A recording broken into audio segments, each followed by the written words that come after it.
Hey everyone, it's Hailey, and today I wanted to share the 24 books that I would like to read in 2024.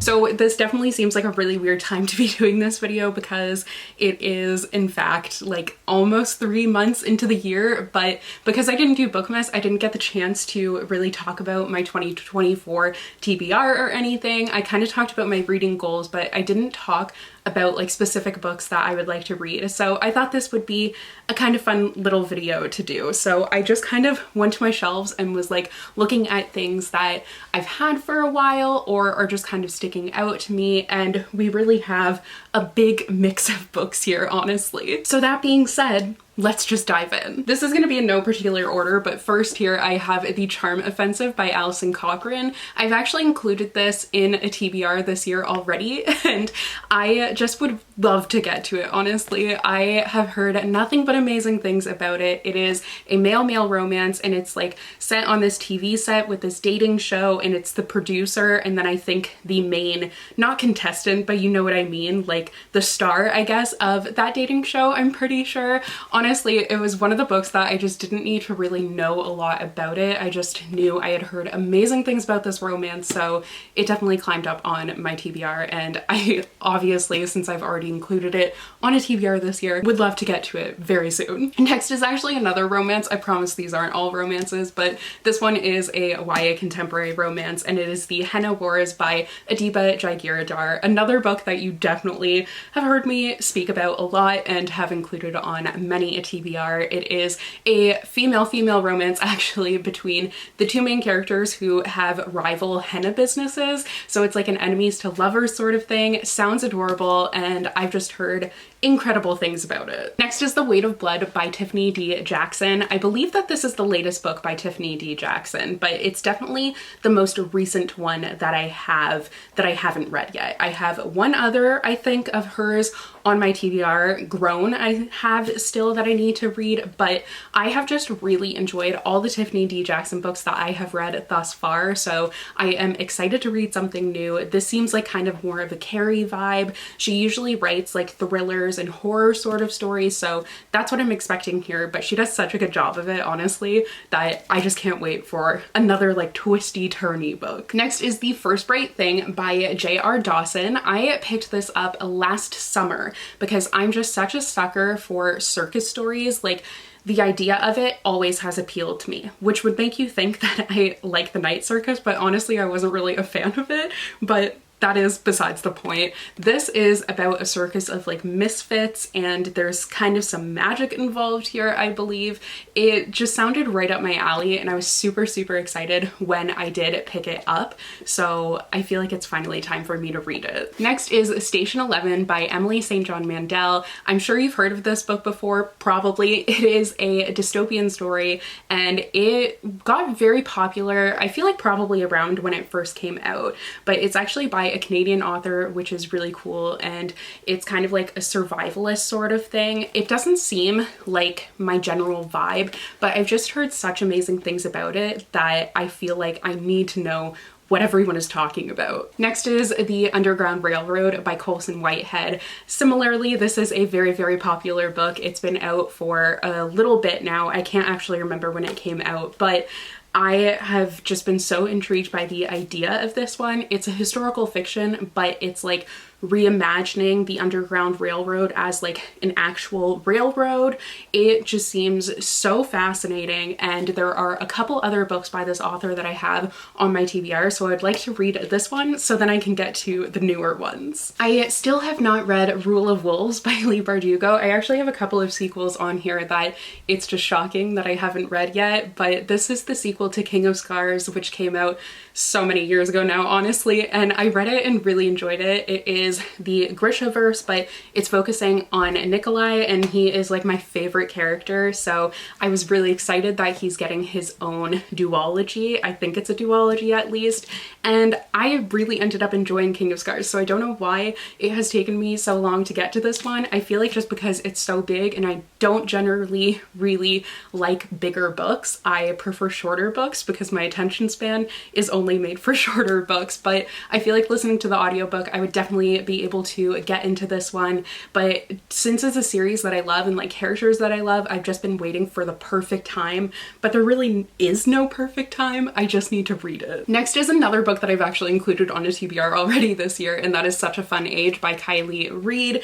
I have just heard amazing things about this story. I know that it's dealing with prejudice, and the main character is a Black girl who is a babysitter for a white child, and there is just this whole like racial profiling case and complete, I don't even want to say misunderstanding because that feels like too small of a word, but basically prejudice just leaves her in a terrible situation that she shouldn't be in. So I am like nervous to read this book because I feel like it's going to be a very difficult read, but I feel like it's going to be a really important one as well. I am like looking forward to it, but it feels like a weird thing to say when the subject matter is so daunting, but you know what I mean. Next is Under the Whispering Door by TJ Klune. I am just super excited to read another TJ Klune story because I'm feeling like it's going to have whimsy and just be heartwarming and beautiful, and I'm hoping that's what I'm going to get here. This one, I believe it's dealing with death because it says death is only their beginning on the cover. So welcome to Sharon. I would assume it's Sharon, but I'm probably pronouncing that wrong. Crossing. The tea is hot, the scones are fresh, and the dead are just passing through.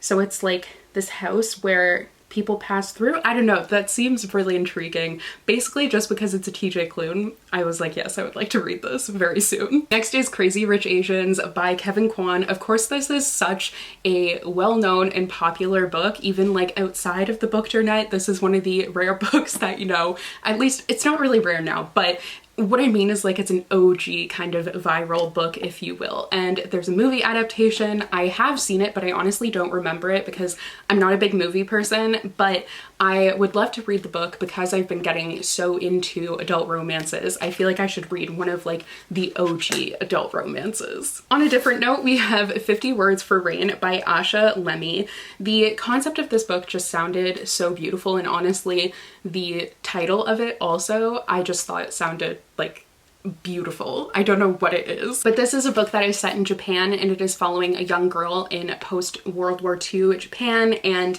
I honestly don't know all that much about it, except it's kind of supposed to be like this epic following her whole life, and that is very intriguing to me. I'm sure that it's going to be really emotional as well, and I do love a good emotional read. And actually, that makes me think of the next book that I have, which I will just skip ahead here. I also have Pachinko by Min-Jin Lee. It makes me think of it because this is also kind of an epic where you are following a character for a very long time, and I just love stories like that. This one is starting in the early 1900s, and it is set in Korea. I couldn't remember exactly where it was set. That's what I was looking for, but I've heard amazing things about this book too. So honestly, both of these I am super excited for and would love to get to this year. Like I said, I have a couple of books that I really should have read by now on here, and that is Kingdom of Ash by Sarah J. Maas and A Court of Silver Flames. I have not read either of these books yet. No. Kingdom of Ash has been out for, I don't even know how long. It's been a very long time, but it's just so big, and I'm not generally a series person, so like just a big beefy book like this and all the books that came before it, like I was reading them as they were coming out, so that is just so daunting to me. And same with this one. It's not quite as long of a series, but it's just, they take so long and they're so like, I don't know. It's just, I build them up in my head, so then actually reading them, it seems like a very difficult thing. But maybe I'll do a reading vlog actually where I listen to the audiobooks for these ones, not in the same reading vlog, that would be a lot. But if you would be interested in a reading vlog where I finally finished the Throne of Glass series and this series as well, please let me know. Is it even done? There's probably more books coming out because they just keep announcing new books for it for a while. But I don't know if now she's moved on to the Crescent City series. I read the first one of that one and I wasn't a big fan, But next is Firefly Lane by Kristen Hanna. I am such a huge Kristen Hanna fan, and I have quite a few of her books on my TBR.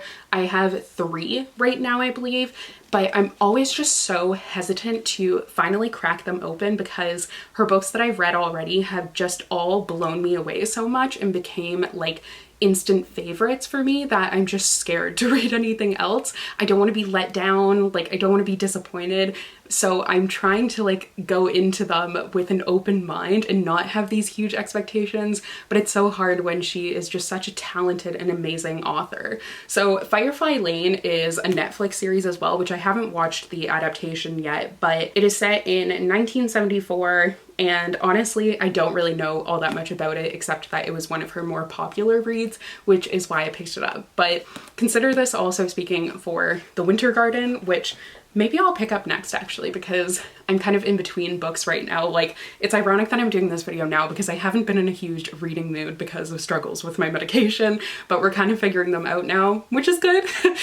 So I plan on getting back into reading again. This month just has not been a huge reading month, but maybe I'll pick up Winter Garden. But the other one that I have is Not the Great Alone. The one, it has like reeds on the cover. The Four Winds, that's what I was thinking of. Next we have Something to Talk About by Meryl Weisner. This is once again, or Wilsner, sorry, I said that wrong. My brain read it as not what it says there. But this is once again a female-female romance, but this time it is an adult romance, and I feel like this is one of the like OG and more iconic female-female romances, coming from like a time when they weren't as common to see. Like, there was definitely needing to be a lot of work in terms of diversity in the romance section. So I feel like this is one that I've seen for a while. It just, in my mind, it sticks out as one of the OGs, but that could just be me. I don't really know. But the point is, I am really excited for this one and to know why people love it so much. Next is Places We've Never Been by Casey West.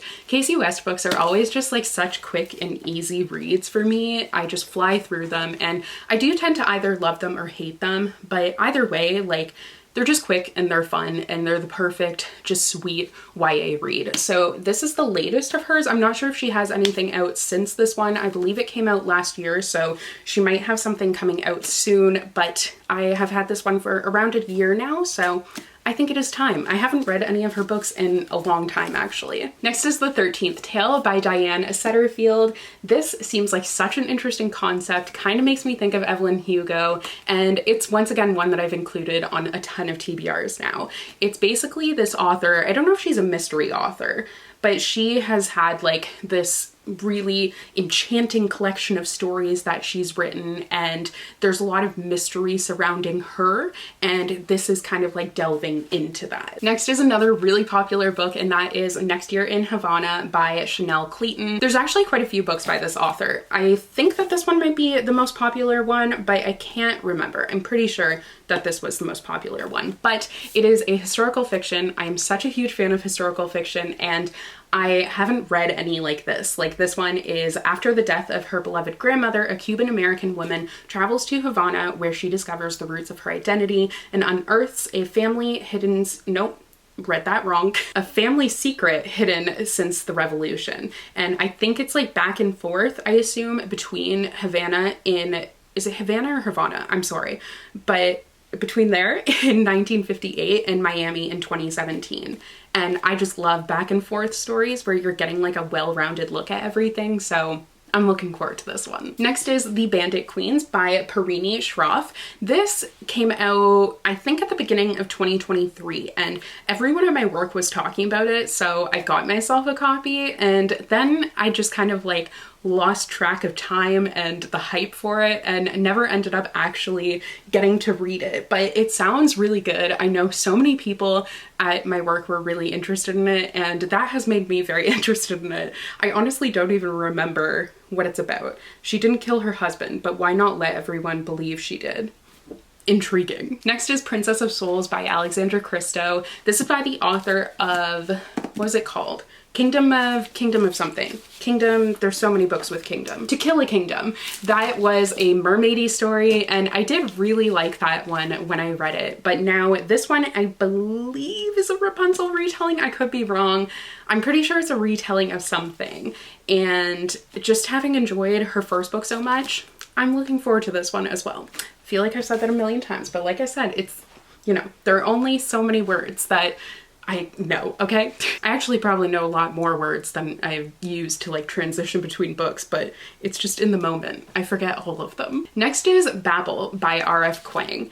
This never seemed like the kind of book that I would read, to be honest. I know it was very, very popular like a year ago. I want to say at the end of 2022 is when everyone was reading it and loving it and raving about it, but I was just like, I don't know, because I was definitely stuck in a mindset of only reading YA at that point. And now I mostly read adult books, to be honest. But Babel is one that I just haven't delved into yet because it's very big and it seems like a daunting story. However, it definitely seems like one that I would love to get into, and the concept does actually seem like something I would like. Next is Solitaire by Alice Oseman. I haven't read an Alice Oseman book in quite a while now, but I have enjoyed most of the ones that I've read. There is one that we read for the Bookmarked Book Club back in the day that I didn't like at all, but the other books like Heartstopper, love, and then Radio Silence, one of my favorite books, really loved it. So Solitaire, I believe, might actually be connected to Heartstopper. I think it's the same characters.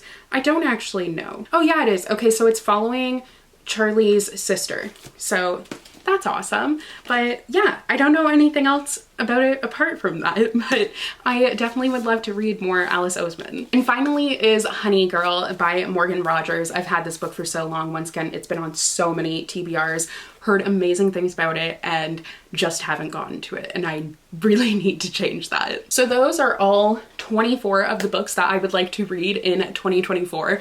Obviously my ambitions for this year are more than 24 books. I actually had planned, or my goal is to read 125, but I might end up lowering that because I just haven't been reading all that much recently. I would love to change that because it's just been like, instead of listening to an audiobook while I'm doing things, I'm just kind of watching TV, which is fine, but I also would kind of like to just encourage myself to read more because I know it's something that I love. So we'll see how this next month goes. I'm going to try and like focus on, you know, getting back into the habit of opening up my audiobook when I'm doing something where I'm not really thinking, if that makes sense. So it's a work in progress, but thank you guys so much for watching today's video. I hope you enjoyed it. Let me know if you have read any of these books, your thoughts on them, which ones I should prioritize, and also what 24, or that's a lot, your comment would be very long. What are like 2 books that you would really like to read this year? They can be old, new, upcoming, whatever. But yeah, thank you guys once again so much for watching today's video. I hope you enjoyed, and I will see you in another new one very soon. Bye!